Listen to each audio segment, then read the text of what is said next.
musée Gommet de Virton en compagnie de Myriam Peuzin qui est chargée du service éducatif. Qu'est-ce qu'on va découvrir comme curiosité cette semaine? Alors cette semaine, je vais vous parler d'un objet, peut-être le plus petit de notre collection, 2,5 cm, très particulier. Si on l'observe davantage, on se rend compte qu'il présente deux faces. Une face humaine, avec un front cerné d'un turban, un visage entouré d'une barbe, et à l'arrière, on découvre un masque mortuaire. Cet objet symbolise d'un côté la vie, de l'autre la mort, et devient un symbole puissant de la religion catholique, dont la croyance en la résurrection, même de la chrétienté, est le fondement de la religion.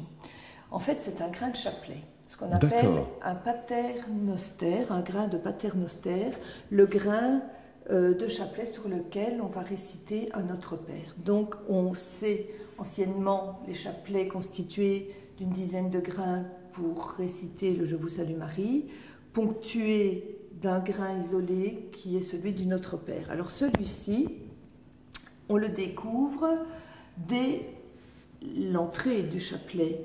Au-dessus de la croix, il y a un grain isolé qui est celui du paternoster, et c'est souvent à cet endroit qu'on retrouvait ce grain présentant ce double visage. Est-ce que c'était, c'est une question naïve, mais c'était pour un curé ou c'était un habitant, ce chapelet ou... Non, ça pouvait être un objet très personnel d'un croyant, d'un paroissien. Et celui-ci daterait du XVIe siècle, selon de nouveau les types caractéristiques de la sculpture, a été gravé dans un os et a pris cette couleur verte lorsque la tige qui le traversait, qui devait être en bronze, s'est oxydée et l'a teintée de cette couleur.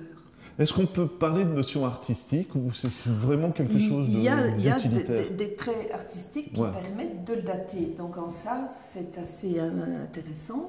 Et c'est un grain qui a été trouvé dans les années 80 au pied de l'église Saint-Martin à Vieux-Virton, lors de fouilles qui consistaient à dégager un quartier résidentiel de la période gallo-romaine, puisque l'église Saint-Martin de Vieux-Virton s'est construite sur les fondations du temple gallo-romain.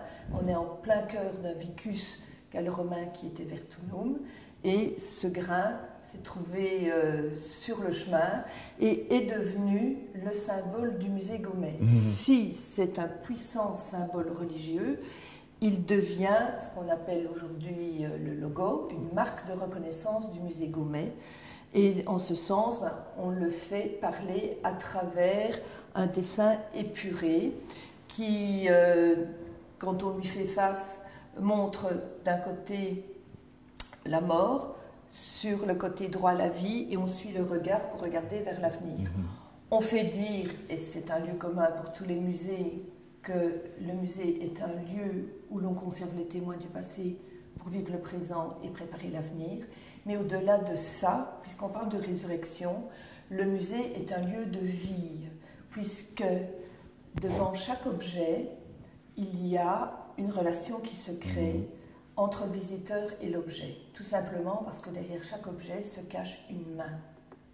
Peu importe à quelle époque elle a vécu, cette main va nous relier au créateur de l'objet, de la pièce artistique que l'on découvre.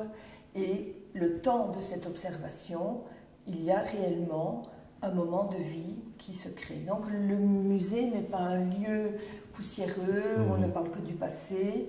Au contraire, c'est un lieu qui est extrêmement vivant et qui nous rattache systématiquement avec une personne qui nous a précédés et qui nous a amenés là où on est aujourd'hui.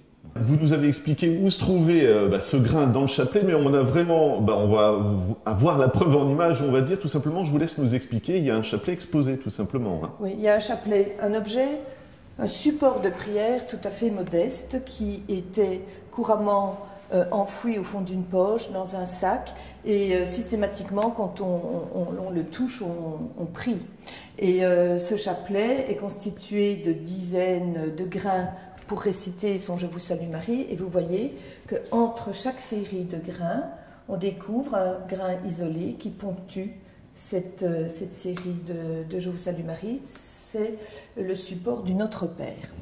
Quand nous parlions tantôt du grain de Paternoster, en fait ce grain de Paternoster qui présente cette double face venait décorer le grain qui surmonte la croix, elle-même terminant le chapelet, ou alors on pouvait aussi la retrouver sous cette médaille qui isole aussi le grain du Notre Père.